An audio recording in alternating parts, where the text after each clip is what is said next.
Well, good afternoon, everybody. My name is Suzanne Purdon, and I go to LIFEhouse Church and have been for about a year and a half. I was honored to be asked to give a testimony today. A lot of things have happened to me in the last week, as I know a lot of things have gone on in all of your lives. So I'm going to be very candid with you today, and I'm going to share the good, the bad, and the ugly, okay? Starting off, Sunday morning's message with Pastor Dennis was, to say the least, very convicting, very heartrending. Really, I felt like I was filleted on a surgical table, and just God showed me where my heart was. And honestly, I was very afraid, just like I'm sure many of you are. I was feeling like, this virus is, not going to stop. And I was seeing how it was affecting people that I knew, namely my niece is in New York City, and she has the coronavirus. She's young, maybe 40, but she's on lockdown in the city. And I'm just hoping that she'll come out of this. I believe she's getting a lot better already. Another story is my son told me that his very good friend that he's known for a long time, the man's father passed away from coronavirus in New York City. Not New York City. His son's father passed away from coronavirus in Massachusetts, and he was only one of 2 people that passed away in Massachusetts. So I want you to know this disease is real. But I also want to give you a lot of hope. God loves each and every one of you, and especially all of you as well as me. He cares about what you're going through and what you're dealing with. So back to the message that I heard on Sunday. I really, I was very touched in my heart that I was giving way to fear, and I wasn't really reading my Bible. I wasn't spending enough time just really finding out what God thinks about all of this and to kind of get God's mind about everything. So what I was doing was just watching way too much news. And by watching the news, I was feeding my fear and I was starving my faith because I wasn't taking the time to really have peace in my life. I wasn't giving God an opportunity. I was just running from him in a million different directions until I got the message from church, and it showed me that the reason why I wasn't able to rejoice in all of the circumstances that we're going through, and it does seem crazy to think that we could rejoice in a situation like this. But let me tell you what happened with me and how I was able to change my way of thinking. For about a year and a half, I've been supporting a pastor and his family and his whole community in Pakistan. They live in Lahore, a little city out of Lahore, Pakistan, and it's a village really, and they all live in a little village together, about 65 families, maybe a little less than that. But they're a close-knit community, all Christians, and around them are the Muslims that live nearby, and in the long run, they're very, very peaceful with each other, and they get along just fine in general. But there are times, especially times like these, when you really see the true colors of a country. So this morning I had a 2-hour conversation on Messenger with Parvez Masih, and I'm sure he'll be watching this video and probably commenting. So I hope you are, and I hope everyone in Pakistan that you're all doing well. I know you're all on lockdown. So let me share with you what was so impactful to me. For one, Parvez is a very young man. He's in his 30s, just like my son's, and he's married and has a little boy named Jonathan. And he's just a very positive person. I've never met people closely like this from another country and saw such positivity. So he said that he had heard Pastor's message, and he was very blessed by it and very encouraged. And he said, "May the Lord bless him. He's a nice man of God." And I said, "Yes, that's right." I told him I was doing this video, and I asked for permission if I could share all of these things with you. And he said, "Absolutely. I want them to know the truth, and that it would be a pleasure for him." So I said, I'm going to be sharing some intimate things about your country, and I don't want to embarrass you in any way. Are you sure that what I'm about to share with you is okay? I want to keep you safe. And he said, oh yeah, no, that's okay. I trust you. You're my sister. So I felt very honored by that. So what I want to share is that right now they have 9 people living in their home. They have a home that is just the bare necessities, basically. They wash up outside. They use the bathroom, I believe, outside. You can correct me if I'm wrong, Pervez. But 9 of them live in a house. There's in one room. He took me on a walkthrough of his house, so I got to see how many people were in each room, and kitchen and bedrooms, and just curious, not knowing what life was like over there. So there was a bed that was like a queen size bed, and so husband and wife would sleep there.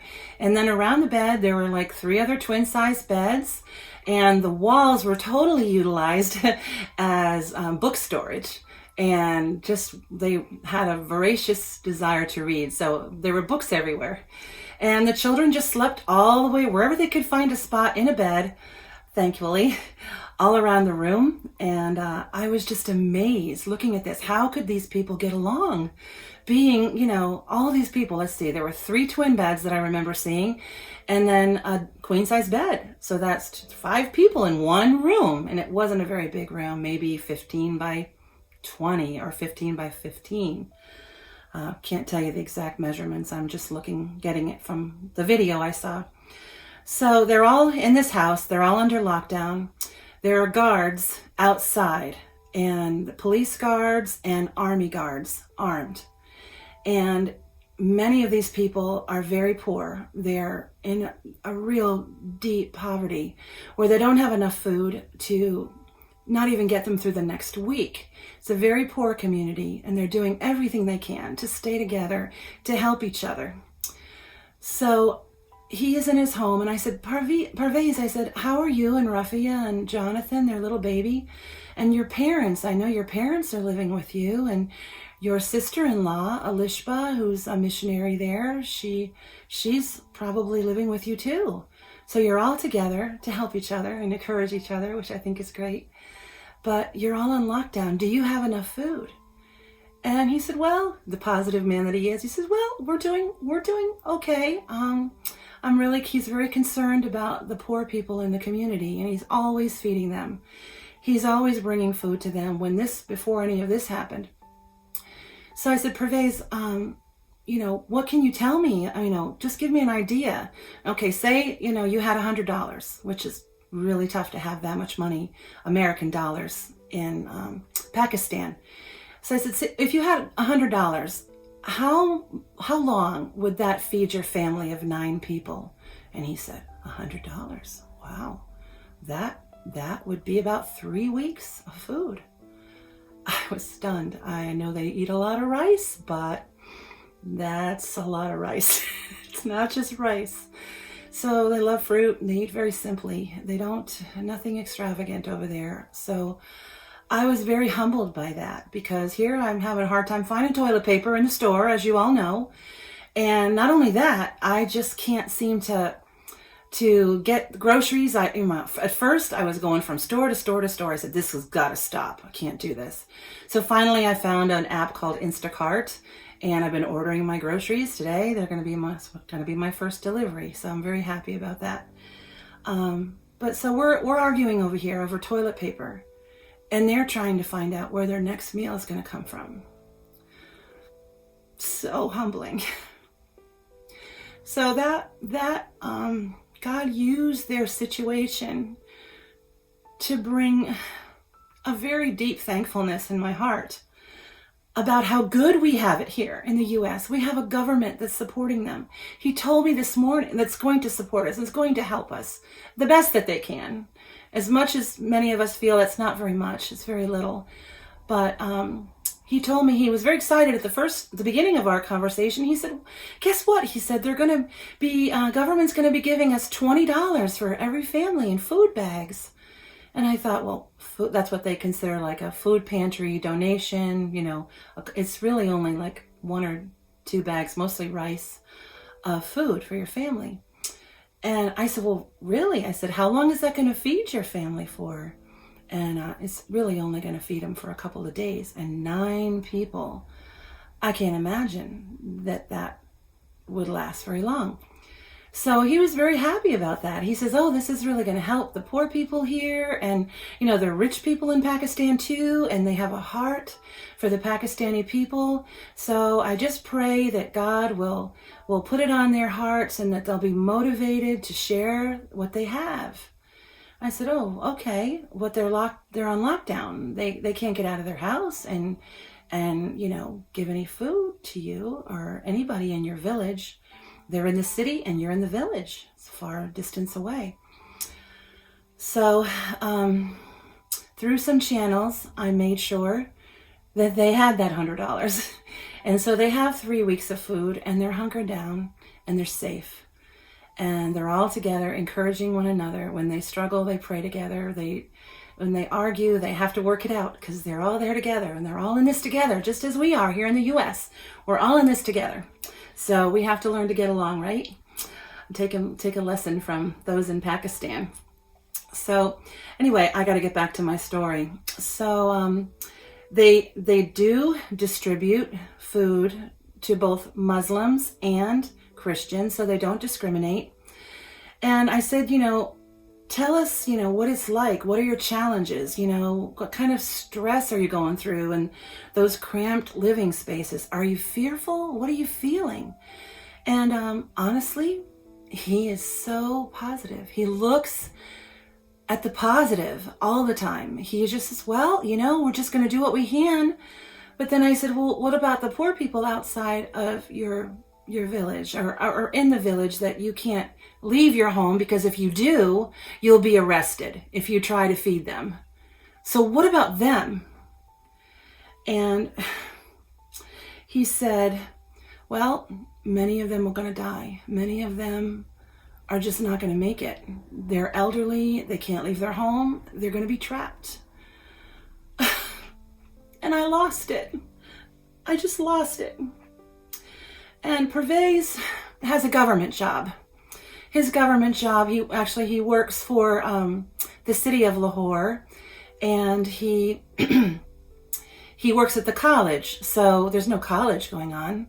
I guess actually he's a security guard, so he still is considered essential. Forgive me for that, yes. But his parents, his father, his mother, they work in the fields. And young girls in their village, and their mothers, the women, the husbands, the children, even young children. I have pictures of all of this. 7-year-old boys working in the street, hammering bricks into complete, dust so that they can reform them to make bricks that are sturdy to build buildings for the Muslims. And they sell these bricks to the Muslim community so that they can build buildings. So the kids, the little boys, make these. I have pictures. I'll be happy to show anybody who wants to know. But again, going back to the fields, the little girls and their mothers. This is a Muslim-owned field. And I want you to hear my heart. I am not against Muslims. And Parvez, please convey my heart tell me if you feel I'm in any way prejudiced against the Muslim community, because I'm wide open about this. But you want the truth to be told. So what's happening in these fields when the little girls and the mothers go out to work for the day, and their husbands and fathers are doing whatever they can do? If they have a job away from the fields, then they do what they can. So unfortunately, these fields are owned by Muslim men mostly, and these men sexually harass the women in the village and the little girls. And I won't go into detail. He didn't go into detail. I just said, are they asking for sexual favors? And he said, he didn't even want to answer me that. He just said, yes, they use sex as a manipulation tool to get these girls and these women who are very, very vulnerable to do something that they want. That, again, I broke. I can't imagine being a woman and having to go through that. So one thing that this family does, and so now they're all living in the house, what they're trying to do here is, Parvez has a school. He does vacation Bible schools over there to bring a source of encouragement and share the gospel with young children and families. They have an adult education school where they are ministering to families, children. They do so much to try to educate the illiterate community over there. And at the same time, when they have these vacation Bible schools and when they are working to have these what they call adult education classes, they kind of slip the gospel in there. And it's really, really amazing because they do it with love. They feed them before they do anything. They meet their physical needs and they feed them. And after they feed them, then they begin to teach them how to read English and educate them in all manner of subjects. And especially the young girls are very, very interested to learn all they can, and women to learn all they can, because they know that through education, that is going to be their way out one day. That unless they're educated and unless they can be strong dealing with persecution, which is another thing that Parvez is very diligent to teach them how to handle that. He is just an amazing, and they do an amazing work over there. A lot of this is their family. They recruit their families to come in, their uncles, aunts, cousins to come in and teach voluntarily to these children during vacation Bible school, help to feed them. And let me tell you, there's at least 100 children. I know I've seen more than that. Children dancing, singing, worshiping God with all of their heart. They're just lovely, lovely people. I just want you to know that we are so incredibly blessed here. And since I have taken the time to really think about what they're going through in Pakistan, how I can help, making people aware that we are so blessed compared to what the rest of the world is going through. You know that if you step out your door today, you are not going to be arrested. You're not going to be thrown in jail. You know that if you step out of your house and you walk to a neighbor's house next door because you're hungry, you're not going to be arrested and thrown in jail. Your neighbor will gladly open their door and lay food down if they don't hand it to you themselves. So my point is, I just want you to be encouraged, not to feel sad for the Pakistani people, because they're lovely people and they're joyful people. We worship God in the midst of every adversity. Birthday parties, they have a cake and they pray together. So inspiring. They don't give gifts, they can't afford to. They just do what they know to do best, and that is to rely on God. So in closing, I just want to encourage you to reach out to your community. Do what Pastor Dennis said and rise up. I did. And I wish that for every one of you, to look out and step out of your own comfort zone using social distance, but step out of your comfort zone. Do a drive-by. Get in your car. Does your neighbor need something? Does your elderly family member need something? Get in your car and drop it off at their door, but call them. Don't put yourself in a cocoon, and don't feel sorry for yourself. That never did anything good for any one person. So thank you so much for letting me share. God bless you. Stay home and stay safe.